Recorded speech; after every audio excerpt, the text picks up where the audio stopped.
Bonjour mesdames, mesdemoiselles, messieurs, fidèles au programme de Dominicalement Vôtre, grande est notre joie, notre, c'est-à-dire que je démarre au même moment que la femme aujourd'hui.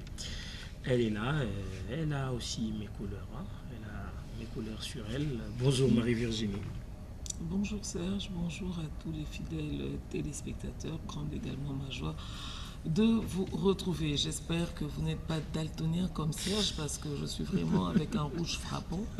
Je ne sais pas où est-ce qu'il se retrouve, donc je suis encore en train de chercher dans son bleu dominant, je suis encore en train de chercher. Mais comme il le dit, voilà, nous sommes très heureux de vous avoir ce matin. Évidemment, on va se dire un peu au revoir un peu plus tôt, voilà, parce que Caribou Variété va démarrer à partir de 11h30. Ouais. Et à 11h, nous, on va vous dire au revoir parce qu'on va vous laisser en compagnie de Jean-Pierre Onema pour Eco d'Europe. Mais pour le... À 11h30, c'est Caribou. Oui, non, c'est ce que j'ai dit, Serge. Ouais. Donc, en dehors de ne pas te couper les cheveux, je dois ajouter, il faut te laver les oreilles. Oui, j'ai dit à 11h30, il y a Caribou. Mais il n'y a pas Eco d'Europe à 11h. Ah, mais ils l'ont enlevé. Mais pourtant, on m'a parlé de ça tout à l'heure. Bon, c'est pas grave. C'est pas grave. Jean-Pierre Onema collé la télé. Et ça, Makambouyaka. Dimanche prochain comme ça là. Alors fidèles téléspectateurs, on va démarrer. Je rappelle que je serai avec Yannick Mumbata tout à l'heure et Serge il a un ouragan d'invités. J'ai des invités qui va vous présenter au fur et à mesure et puis des reportages. Il y a des conducteurs, fonctionnaires de l'État qui vont nous faire découvrir leur structure, mais ils vont aussi parler de quelqu'un qui a marqué l'histoire dans leur secteur. Et puisqu'il s'agit du Congo, nous n'allons pas nous taire. Maître Sam Kabongo va parler avec nous de frontières du Congo, mais aussi de ce bruit de balkanisation qui essaye d'être concocté à l'extérieur de notre pays, chose que les Congolais ne pourront pas accepter. Ça sera avec Maître Sam Kabongo. Nous allons aussi parler de la sécurité. Le 14e région militaire s'est rapproché, donc le commandant du 14e région militaire s'est rapproché de la population habitant le plateau de Batéké, justement pour sensibiliser, mais sensibiliser aussi les troupes sur terrain par rapport à ce vent d'insécurité créé dans cette histoire de conflit Téké-Yaka, alors que ce sont tous Congolais déjà habitués à vivre ensemble. Donc, ça fait partie des éléments que... Fidèles téléspectateurs, l'important c'est de ne pas zapper, mais de rester fidèle. Et comme on est là ce matin, je préfère vous dire que c'est une grande équipe qui nous accompagne comme tous les dimanches. Là, je pense spécialement à Ramadan Poki, Ruben Kumbu, Papi Vouélé, certainement, Henri Alimassi, à la Déborah dame, aussi, c'est Déborah, voilà, Déborah qui est au son, mais en image. Si vous nous recevez dans des belles couleurs, parce que l'opérateur de prise de vue, c'est celui-là qu'on appelle le Neymar de la chaîne nationale. Lui, c'est Amoureux Landou Pemba. Merci infiniment d'être là. Et puis, je vois également Patrice Olenga. Olenga, lourd. Lourd. Il regardait, j'espère que Dada va terminer le nom. Non, je termine. Et je dis, en fait, c'est ce que je disais, donc une antenne faite sur mesure. Parce que vous devez vraiment rester. Et quand on parle de la mesure, on parle aussi de Dieu, fidèles téléspectateurs. Nous sommes dimanche, un jour essentiellement consacré à l'Éternel. Alors nous allons vous inviter à suivre la prédication du jour. C'est avec le pasteur André Boucher. Et tout à l'heure, moi je vais vous revenir tout à l'heure avec Yannick Mumbata qui est en noir. Moi je vous reviens tout à l'heure. Il est en noir, on va le laisser avec l'ouragan des invités. Et moi je vous retrouve légèrement après. Prédication du jour. Il est important d'instaurer un dialogue. Cancer, aujourd'hui, vous ne serez pas en mesure de porter le chapeau d'autres personnes. Quelqu'un tentera de vous rendre responsable des choses que vous n'avez pas faites. Lion, vous êtes en premier plan pour rationaliser votre mode de vie. Aujourd'hui, vous saurez vous débarrasser des futilités. Vierge, votre bonne humeur est à son apogée. Vous aspirez à la nouveauté et au changement. Balance, aujourd'hui, vous prenez des initiatives et vous pourriez vivre des instants décisifs pour votre vie personnelle. Scorpion, s'il y a eu de nombreux changements dans votre vie amoureuse récemment, vous risquez de ne plus croire en vos chances. Sagittaire, aujourd'hui votre sens de l'humour pourrait être la clé pour vous sortir d'une relation conflictuelle. Capricorne, récemment les activités quotidiennes vous ont accaparé. Les personnes de votre entourage proche peuvent vous reprocher cette négligence. Verseau, vous pourriez être sous l'emprise d'une certaine inquiétude, mais rassurez-vous, votre image reste positive. Et enfin, Poisson, n'attendez pas d'amélioration aujourd'hui car il y aura toujours un manque de compréhension et de communication avec votre entourage proche. Au revoir et à dimanche prochain. À dimanche prochain, c'était la voix off de Marie-Virginie Lofembe. Alors, vous aviez pris note et là nous allons recevoir nos invités. Je vous ai annoncé qu'aujourd'hui on allait découvrir cette structure qui regroupe le conducteur, les fonctionnaires conducteurs. Nous recevons sur ce plateau M. André Mwanda, qui est vice-président de cette structure, et M. Boyo Mwadi Delquin, qui est secrétaire donc à ma gauche. Monsieur André, et à la gauche de Monsieur André, Monsieur Delquin. Bonjour et bienvenue sur ce plateau. Bonjour. Alors, vous êtes fonctionnaire de l'État, vous êtes conducteur et vous venez justement pour nous faire découvrir votre structure. Vous êtes fonctionnaire où et vous êtes conducteur précisément où? Merci. Notre structure, c'est l'association des conducteurs et fonctionnaires de l'État.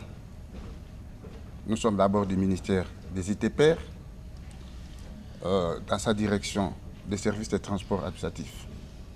C'est de là que nous avons créé une structure, l'association des conducteurs et fonctionnaires de l'État. Qui est conducteur officier de l'État?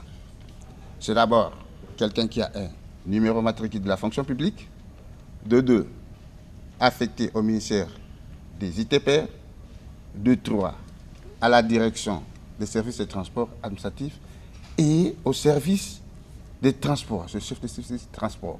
C'est là où viennent les chauffeurs officiels que vous affectez. Ceux que vous voyez tous dans les cortèges et consorts viennent de là. C'est cette structure-là qui vient. Là, c'est le travail. Mais à part le travail, nous avons créé une association regroupant tous ces chauffeurs afin de consolider l'unité, de nous aider à remonter le niveau de ceux qui n'en ont pas, quoi. Remonter le niveau. Les jeunes gens qui viennent se joindre à vous. Ceux qui viennent se joindre à nous. Il y a des formations de quoi, de recyclage, de mise à niveau, et tout ça. Et c'est pourquoi... Attendez, hein. Monsieur le vice-président, comme j'ai l'occasion de vous avoir, j'en profite pour poser cette question-là. Ouais. Par moment, les fonctionnaires chauffeurs, là, Oui. hein, vous êtes commis généralement auprès de ministres, des directeurs, De toutes les institutions. et tout. Vous avez tendance à ne pas respecter le code de la route. Hein, quand on vous voit dans un véhicule, allez 4x4, plaque gouvernementale ou dévoilée ou bâchée, allez, vous brûlez le feu, sens unique, et voilà. Pourquoi? Non, ce n'est vraiment pas ça. Ce n'est vraiment pas ça. Les histoires, c'est quoi? C'est que nous avons la route. Et cette route-là doit être respectée. S'il y a certains cas, dans certains cas, peut-être que cas d'urgence, quelque chose comme ça, on peut aller dans cette situation-là. Mais sinon, nous sommes conducteurs comme tous les autres conducteurs et nous avons le devoir de respecter la route comme elle est là. Respecter la route. Alors, monsieur le secrétaire, est-ce qu'au sein de votre direction, de votre département, on peut espérer aussi à gravir les échelons d'un conducteur et un jour aspirer à devenir cadre de direction? Très belle question. Ça, c'est une question géante. Tout le monde attend de cela. Je crois que monsieur le vice-président a précisé. C'est probable, je crois qu'il va dire l'historique de l'SDA. C'est probable. Parce que vous allez comprendre, nous avons notre légende. Le directeur honoraire Mbangi Mena, Emmanuel, vous voyez, je crois que le vice-président va étaler tout. Je crois notre but de venir ici, vous allez comprendre, c'est l'ACIE, d'abord l'association. C'est une association de fonctionnaires et agents conducteurs de véhicules de l'État. Voilà, c'est ça notre dynamique de comprendre des choses pour renforcer, comme la Constitution nous donne la force, une pifo, selon l'article 37, alinéa 1, de multiplier des associations pour renforcer les dynamiques de structure pour un rendement meilleur. Voilà ce que je peux dire. Je et crois là, nous avons de conducteurs. Alors, je reviens pour parler de M. Mbangi Mena Emmanuel. D'abord, on parle de l'STA, quel est son historique, et celui que vous appelez l'icône, ce baobab. Qu'a-t-il fait? Il est parti d'où pour arriver où aujourd'hui? Merci. Nous sommes d'abord venus pour annoncer un événement. L'événement, c'est la marche du 30. Le 30 avril. Le 30 avril, il y a marche des santé. Ok. Et cette marche-là, c'est juste pour honorer quelqu'un de notre. Il a été engagé en 1962 comme chauffeur. 62. En 1962, il a été engagé en 1962 comme chauffeur. Il a gravé tous les échelons. Hein. Il a été commis, il a été chargé de chauffeur, il a été chef de transport, et il est devenu chef de division en charge de l'exploitation et de la gestion de matériel. Il est devenu directeur. Alors nous nous sommes dit, c'est possible de commencer par conducteur et devenir directeur. C'est possible, parce qu'il y a déjà quelqu'un qui a fait ça. Donc, il est passé par là et ça vient vous motiver. Oui, ça nous a motivés. Aussi le faire. Oui, c'est pourquoi nous avons organisé une marche de santé. Et au point de chute, c'est là où nous allons l'honorer. Donc nous allons faire une réception pour honorer le vieux. Cet homme qui vous a donné le goût d'être voilà. Fonctionnaire aujourd'hui. Oui, c'est comme on l'appelle toujours aigle. C'est un plaisir. Hein. J'ai beaucoup de respect moi pour vous parce que vous êtes fonctionnaire de l'État et vous ne vous voilez pas la face pour le dire aujourd'hui. Mais hier, nous avions constaté qu'il y avait, est-ce qu'on va appeler injustice ou un peu... on ne considérait presque plus les chauffeurs de STA. La plupart des officiels, chacun soit se permettait d'être au volant du véhicule, soit d'engager son chauffeur privé ou personnel en lieu et place d'exploiter le fonctionnaire commis à son service. Et quelqu'un nous a même laissé entendre que toute autre personne qui n'est pas fonctionnaire de l'État, qui ne provient pas de l'STA, n'a pas qualité de prendre le volant d'un véhicule officiel ou un véhicule immatriculé, enfin, portant l'immatriculation publique de l'État de service de fonctionnaires. Où en sommes-nous aujourd'hui avec ça? Ça continue, on vous a reconnu enfin, on vous a laissé faire votre travail aujourd'hui, où chaque ministre, chaque DG, chaque secrétaire général, chaque directeur, chacun s'amène avec son chauffeur? Non, on nous a reconnus dans notre fonction. Ça, c'est vraiment quelque chose de très bien. Nous avons un ministre qui s'y est attelé. Nous avons essayé de faire comprendre aux gens ce que ça signifie. Personne ne peut être au-dessus de la loi. Parce que c'est une loi. C'est une loi. La mécanisation, c'est une loi. Quand quelque chose est ratifié, elle devient une loi. Donc, on vous nomme, on vous donne un véhicule de fonction et un chauffeur de fonction. C'est ça. Donc, si il y a certaines personnes qui ont essayé de déroger sur la règle, mais ils se sont retrouvés, nous sommes là, nous travaillons. On évolue et nous travaillons. Alors, pour chuter avec vous, qui sont invités le 30 mars, le 30 avril, le 30 avril, à venir marcher avec vous. Et comment ça se passe pour ceux-là qui ne sont pas informés, comment ils peuvent vous contacter pour s'affilier et évoluer avec vous? Voilà, nous avons dit, nous sommes l'association de fonctionnaires et agents conducteurs de véhicules de l'État pour dire, il faut savoir, je crois que ceux qui nous suivent à la maison, partout, nous avons un seul objectif, parce que vous venez de poser la question concernant les chauffeurs, les conducteurs de véhicules de l'État. Il est un peu négligé parce qu'il y a d'autres ministres qui utilisent leurs chauffeurs privés. Je sais que par rapport à tout ça, nous, l'association, nous avons pensé, parce que l'association a été créée le 2 avril 2005. Ok. Nous nous battons toujours. Parce que moi, je peux dire que nous sommes un peu heureux aujourd'hui. Il y a 40% au niveau du gouvernement, du ministre, ont reçu les chauffeurs de l'État. Je sais, progressivement, nous allons arriver parce qu'il y a d'autres ministres, ils ont la volonté de recevoir les chauffeurs de l'État, mais il y a un petit souci. Je sais que petit à petit, ils vont comprendre comment le fonctionnement du chauffeur de l'État travaille. Alors, pour aller encore de savoir notre objectif de l'association de l'État, il faut savoir, d'abord, c'est pour accadrer le conducteur de véhicules de l'État pour rendement efficient. Et encore de plus, de redorer l'image des chauffeurs de l'État et leur capacité. Je sais que c'est ça le combat, c'est ça notre cheval de bataille nous faisons dans l'association pour atteindre notre objectif. Je sais qu'avec Dieu, nous allons toujours arriver. Alors, pour aller tout droit sur votre question, nous avons un événement, je peux dire, un événement géant, un événement historique pour l'STA, je peux dire, et pour aussi l'ITP. Parce que notre ministre Gisard, au ministre d'État en charge des ITP, il est au courant, il est aussi invité. Ok. Il est invité. Ah, c'est bien de toujours appuyer ses collaborateurs. Voilà. Monsieur le ministre, salut. Merci à vous. Voilà, il est de cœur avec nous. Et notre secrétaire général, Georges Nkoshi. Voilà. Coup de gaz.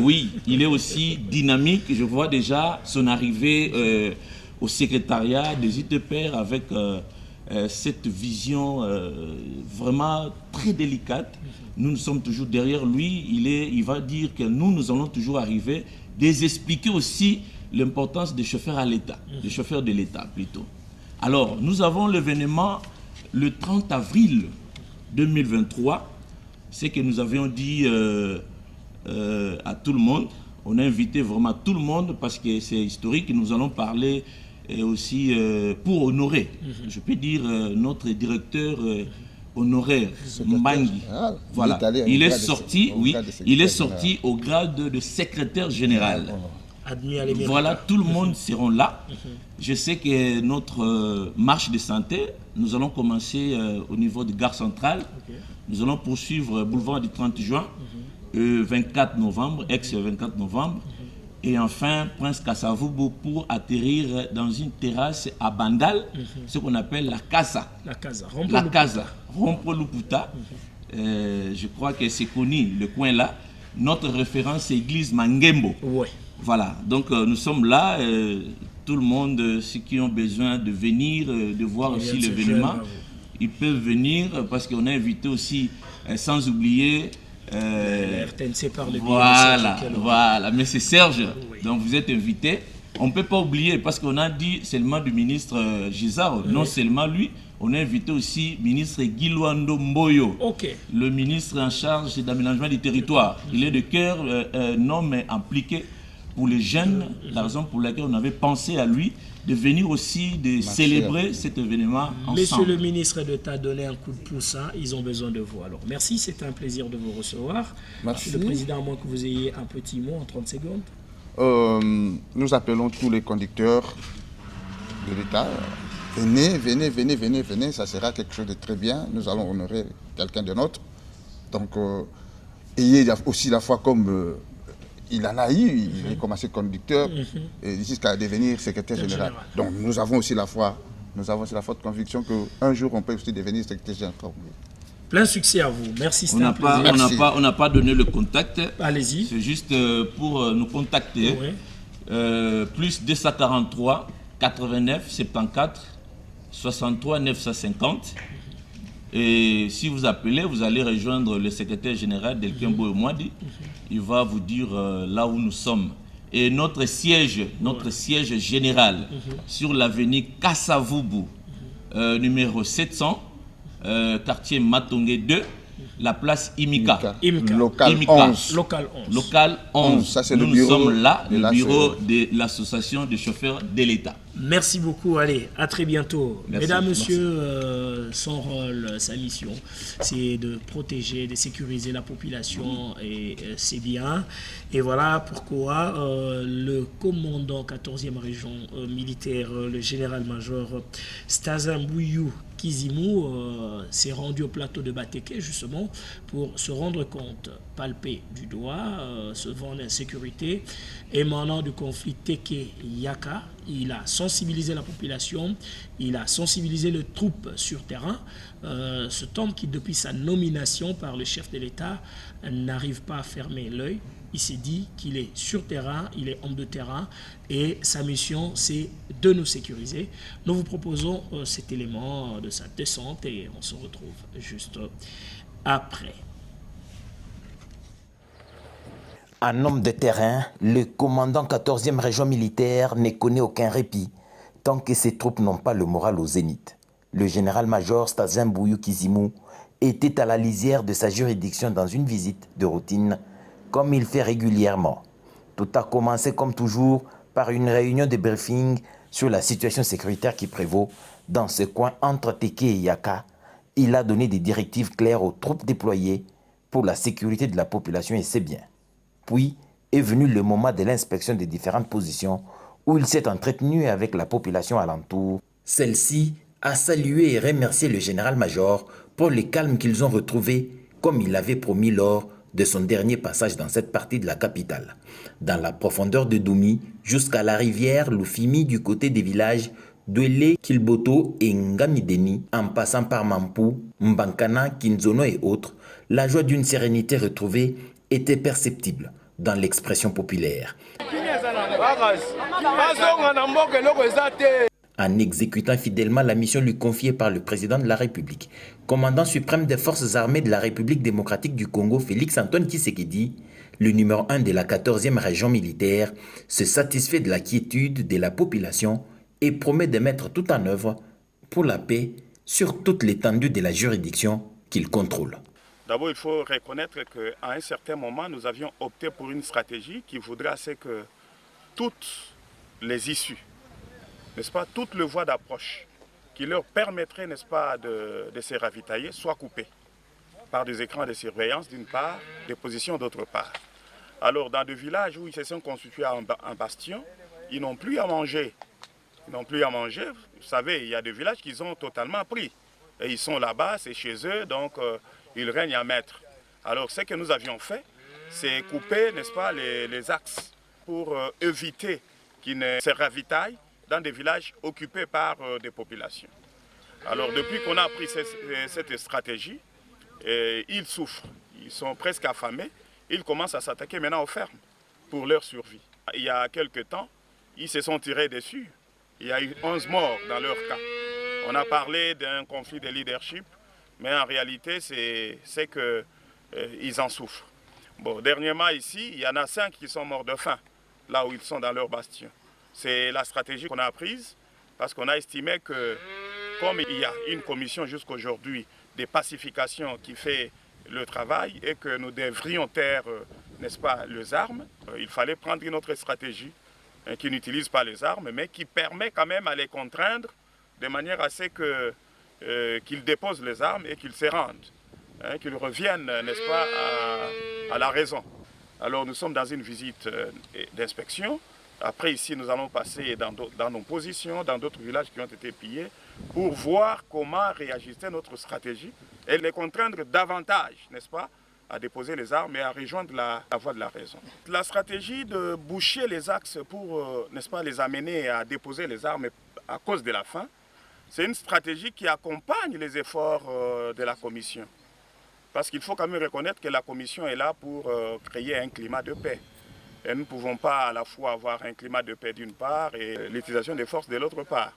Mais bon, s'ils n'arrivent pas, n'est-ce pas, à répondre à cette demande de paix, nous allons passer à l'utilisation de la force.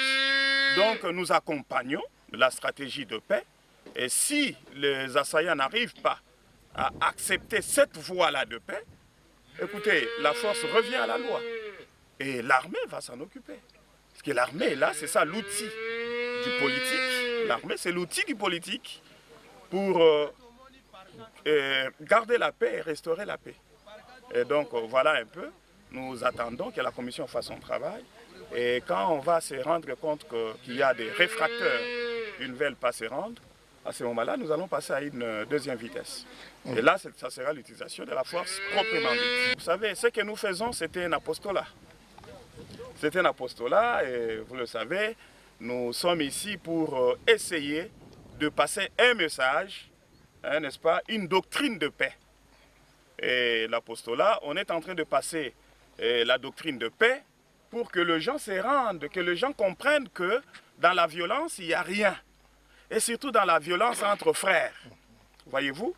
Et donc, nous en appelons vraiment à la conscience de nos frères extrémistes Yaka, n'est-ce pas, de revenir à la raison.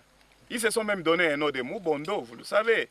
Et donc, la tendance est de glisser vers un mouvement insurrectionnel qui commence à intercepter des navires, n'est-ce pas, à débaptiser les villages, à introniser les chefs coutumiers, à chasser toutes les tribus et laisser des villages mono-ethniques.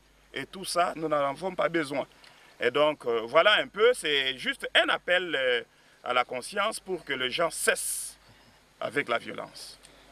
Il a encouragé les hommes de troupes à redoubler de vigilance afin que le fauteur de troubles n'ait plus droit de citer maintenant ou dans l'avenir. C'est tard dans la soirée que le général Stasin Mbuyu a regagné son bureau. Et merci, plein succès à vous, mesdames, messieurs. Nous allons parler du Congo, le Congo qui est agressé par un pays voisin.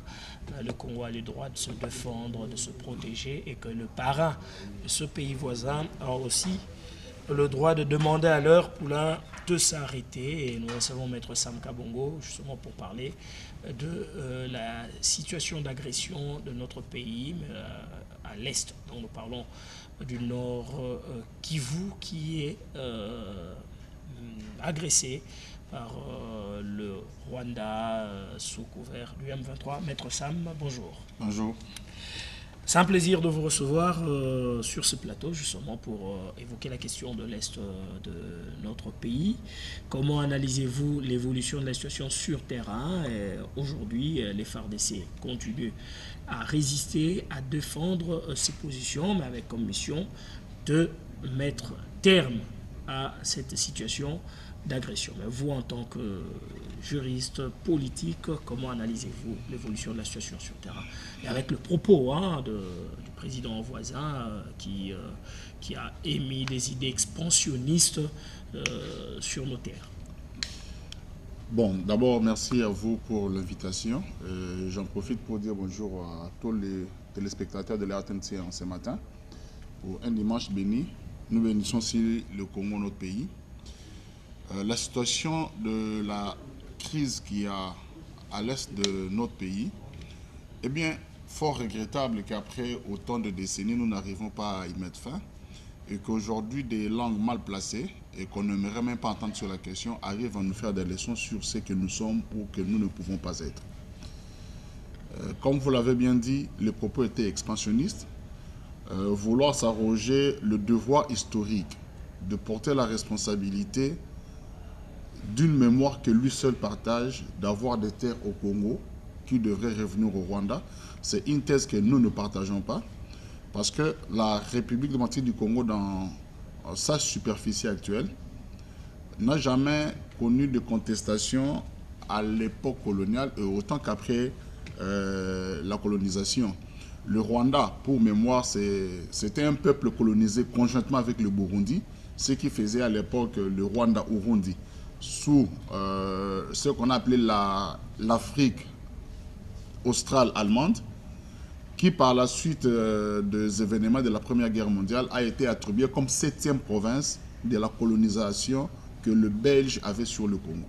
Donc, historiquement, le Rwanda, réuni avec le Burundi, constituait une province annexée au Congo belge. Et que, d'ailleurs, c'est que M. Kagame devrait rappeler à sa population, c'est que jusqu'en 1960, le Rwanda et le Burundi consommaient les francs congolais. L'ancêtre de l'actuel franc congolais était consommé au Rwanda jusqu'en 1960.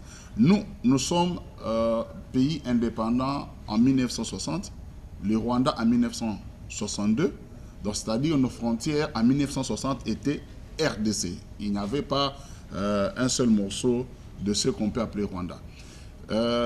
Les répliques qui ont été lancées dans ce sens pour dire que même nous, on aurait des terres à revendiquer au Rwanda, c'est que je ne partage pas. Parce que, étant constitué comme État en Afrique, on ne l'avait pas choisi. Ce sont les colonisateurs qui nous ont constitués comme cela. Le Congo qu'on appelle aujourd'hui RDC, je ne pense pas qu'avant la colonisation, avant la conférence de Berlin, au Kivu ou chez moi au Kasaï, on noterait le nom Congo. C'était autre nom que le Congo. Ce qu'on a appelé le Congo, c'était la volonté des colonisateurs et nous-mêmes en tant que peuple, on l'a adopté, accepté ainsi. Et les frontières en Afrique ne peuvent plus se discuter parce que en 1964, après que plus de la moitié des pays africains étaient déjà indépendants, on a constitué la première version de l'Union africaine qu'on appelait l'Organisation de l'Unité africaine, l'OIA. Les États africains ont décidé de l'intangibilité des frontières. Cela suppose qu'on n'avait pas choisi d'être dans ces frontières. Les colonisateurs nous ont constitués comme cela, avec des peuples qui à la base ont été hétérogènes, même antagonistes. Il y a des peuples qui étaient en opposition, mais qui ont été constitués comme seul peuple, par exemple au Rwanda. Il y a les Hutus et les Tutsis, qui ne s'entendent pas souvent, mais ils ont été constitués comme seul peuple, composant ce qu'on a appelé la nation rwandaise. Ils doivent se supporter, s'accepter ainsi. Nous ici, comme on a l'habitude de le dire, plus de 450 ethnies, nous sommes obligés de vivre ensemble. Nous sommes tenus à une solidarité nationale. C'est pourquoi on nous appelle une nation. On circulera tous autant que l'on voudra avec un seul passeport, avec nation congolaise. Discuter des frontières, je ne pense pas que ça vaut la peine aujourd'hui en Afrique et en particulier au Congo, puisque la forme de la RDC aujourd'hui, elle ne sera plus changée et même nos populations congolaises elles-mêmes ne le veulent même pas.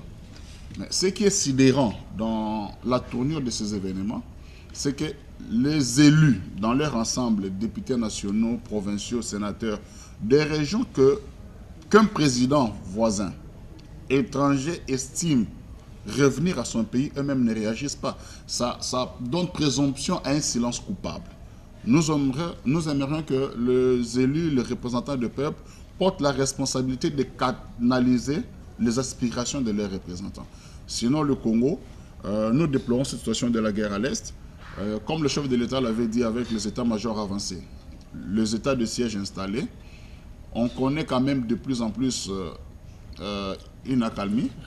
Le massacre qu'on vivait à l'époque où chaque week-end on se réveillait avec des crânes brisés, des têtes coupées à la machette, ne se font plus.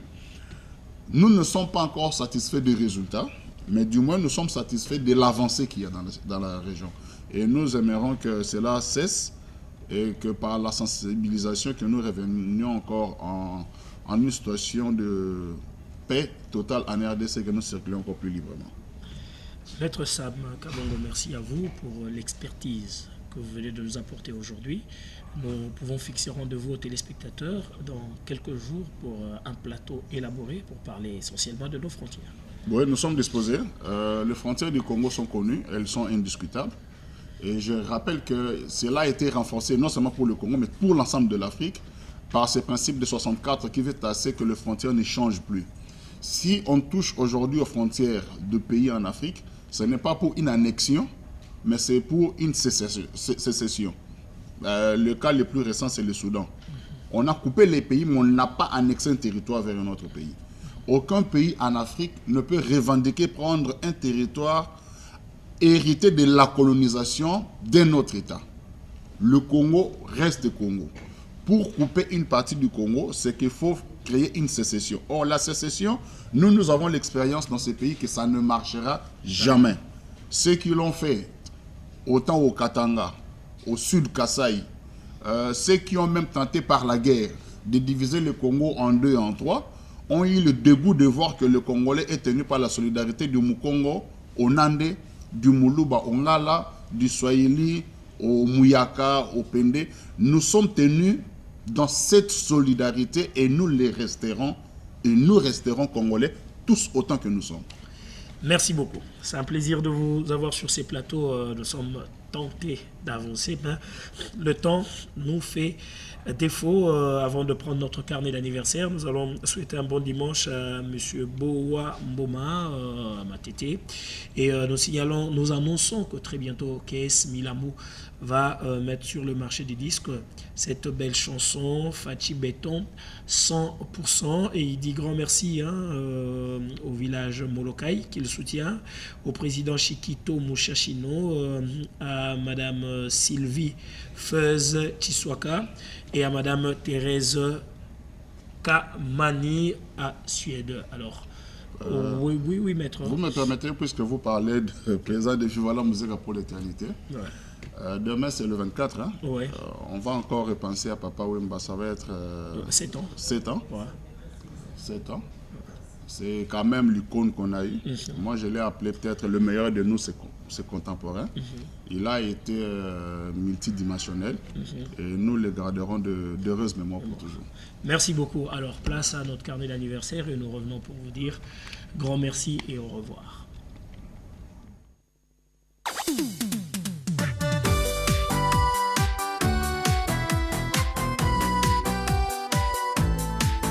Happy birthday to you. Happy birthday, and the sun burning tonight. Happy birthday to you.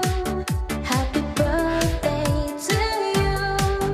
Happy birthday, happy birthday, happy birthday to you. Happy birthday to you. Happy birthday to you. Happy birthday, and the sun burns tonight. Happy birthday to you. Happy birthday to you. Happy birthday, and the sun burns tonight. Happy birthday to you. Happy birthday to you. Happy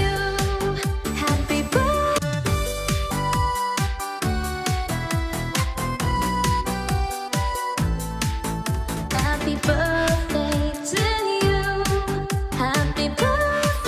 Happy birthday, and the sun burning tonight. Happy birthday to you. Happy birthday to you. Happy birthday, happy birthday, happy birthday to you. Happy birthday to you. Happy birthday to you. Happy birthday, and the sun burns. Ah oui, quelques compléments d'anniversaire. Bon anniversaire à la première photo. Bon anniversaire, si c'est votre jour. Allez, bon anniversaire à Fabrice Makelela. Fabrice Makelela, bonheur, santé, succès, longévité à toi, Fabrice Makelela. Bon anniversaire à bébé Kélian Justin Mboko. Kélian Justin Mboko, bonheur, santé, succès, longévité à toi, bébé Kélian Justin Mboko. Mesdames, Messieurs, nous allons vous laisser entre les bonnes mains de Jean-Pierre Onema, Éco d'Europe, Virginie et moi-même, au nom de la grande famille. Nous vous disons un grand merci et le rendez-vous est pris pour le dimanche prochain. Dominicalement vôtre, même ambiance, ça sera déjà le 30 et nous allons chuter pour clôturer le mois d'avril. Merci et bonne suite de programme.